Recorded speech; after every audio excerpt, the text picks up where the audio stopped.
ஸ்ரீ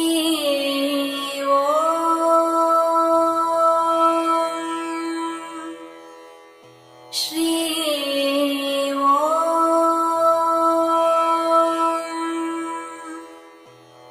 ஸ்ரீ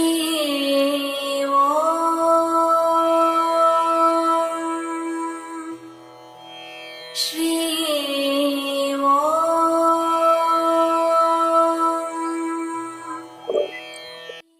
ஸ்ரீயம்.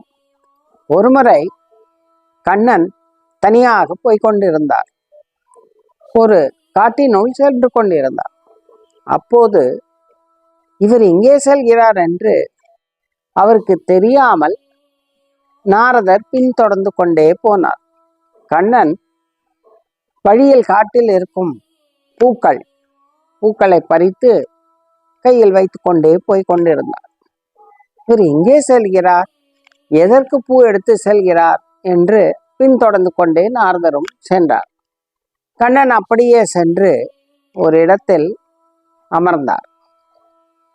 அமர்ந்த பிறகு மீண்டும் எழுந்து ஒரு விதமான உருட்டை கல்லை எடுத்து வந்து மண்ணை வைத்து ஒரு சிவலிங்கம் போல் செய்தார்.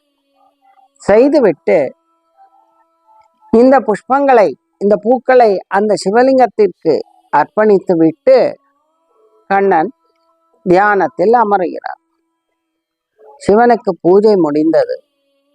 கண்ணன் அதில் தியானத்தில் இருந்து எழுந்து புறப்படுகிறார். அப்போது நாரதர் அங்கே வருகிறார். கண்ணா, என்ன செய்து கொண்டிருக்கிறாய்? நானும் உன்னை பின்தொடர்ந்துதான் வந்தேன். என்ன செய்கிறாய்? நீ சிவனுக்கு பூஜை செய்து கொண்டிருக்கிறாய். நீயே ஒரு தெய்வம் அல்லவா? என்ன செய்கிறாய்? இதன் விளக்கம் என்ன? மக்களுக்கு புரியட்டும் என்கிறார். அப்போது பகவான் சொல்கிறார், நானே ஒரு தெய்வமானாலும் எனது இந்த அவதாரம் என்பது ஒன்று. நான் தெய்வமாக இருக்கலாம், அது மேலே பரமாத்மாவாக இருக்கும்.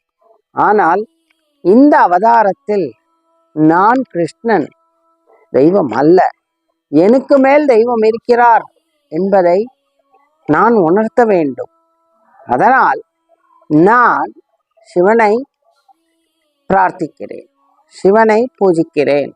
அதாவது இது ஜீவாத்மாவாக அமைகிறது, அங்கே சிவன் பரமாத்மாவாக அமைகிறார். அதாவது பரபிரம்மஸ்வரூபம் என்பது ஒன்று. அந்த பரபிரம்மஸ்வரூபம் எங்கும் எப்போதும் வியாபித்து கொண்டே இருக்கிறது.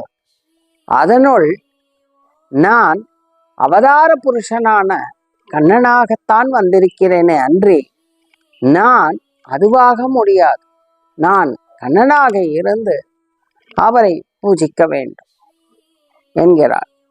அப்போது அங்கே சிவனும் தோன்றி, உண்மைதான் கண்ணா, நீ கண்ணனாகவே இருக்கிறாய். அதாவது மகாவிஷ்ணுவின் அவதாரம் கண்ணன் நீ. ஆனால் அவதாரம் என்று ஒன்று பூமியில் வந்துவிட்டால் பூமியின் நியமப்படி என்ன செய்ய வேண்டுமோ அப்படித்தான் இருக்க வேண்டும். அதன்படி நீ இருந்து கொண்டே நீ என்னை பூஜிக்கிறாய். அதனால் நீ எல்லாவற்றிலும் வெற்றி பெறுவாய் என்று வாழ்த்துகிறார். பரபிரம்மம் பிரம்மத்தை வாழ்த்துகிறது, பிரம்மம் பரபிரம்மத்தை வாழ்த்துகிறதா? என்ன நடக்கிறது என்கிறார் நாரதர். அப்பா, பரமாத்மா ஜீவாத்மாவை வாழ்த்துகிறது, வேறு ஒன்றும் இல்லை என்கிறார் பரமசிவன். போது இதில் நாம் என்ன கற்றுக்கொள்கிறோம்? நமக்கு என்ன தெரிகிறது? பூமியில் பிறக்கும் அனைவருமே அவதார புருஷர்கள், அவதாரங்கள், தெய்வங்கள் எதுவாக இருந்தாலும் அவர்களும் மற்ற தெய்வங்களை நோக்கி பூஜிப்பார்கள். எதற்கு பூஜை செய்ய வேண்டும்? இல்லை என்றால் நானே தெய்வம் என்ற அகங்காரம் வந்துவிடும். மனிதர்களுக்கு சாதாரணமாக செல்வம் வந்துவிட்டாலே அகங்காரம் வந்துவிடும்.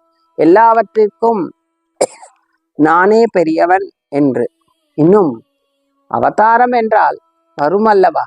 அதனால்தான் ராமாவதாரத்திலும் சிவனை பூஜித்தார், கிருஷ்ணாவதாரத்திலும் சிவனை பூஜிக்கிறார்.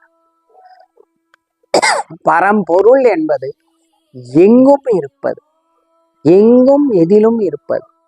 அதனால் இது அவதாரம் என்பது ஜீவாத்மாவாக வந்து, அதாவது பரம்பொருள் ஒரு ஜீவாத்மாக அவதாரம் எடுத்து நம்மையெல்லாம் நல்வழிக்கு எடுத்து செல்கிறது. இதுதான் அர்த்தம். பரமாத்மா பரமாத்மாவாகவும் அந்த பரமாத்மாவில் இருந்து ஜீவாத்மாவாக வந்து நமக்கு நல்வழி புகட்டுகிறது. ஸ்ரீ ஸ்ரீ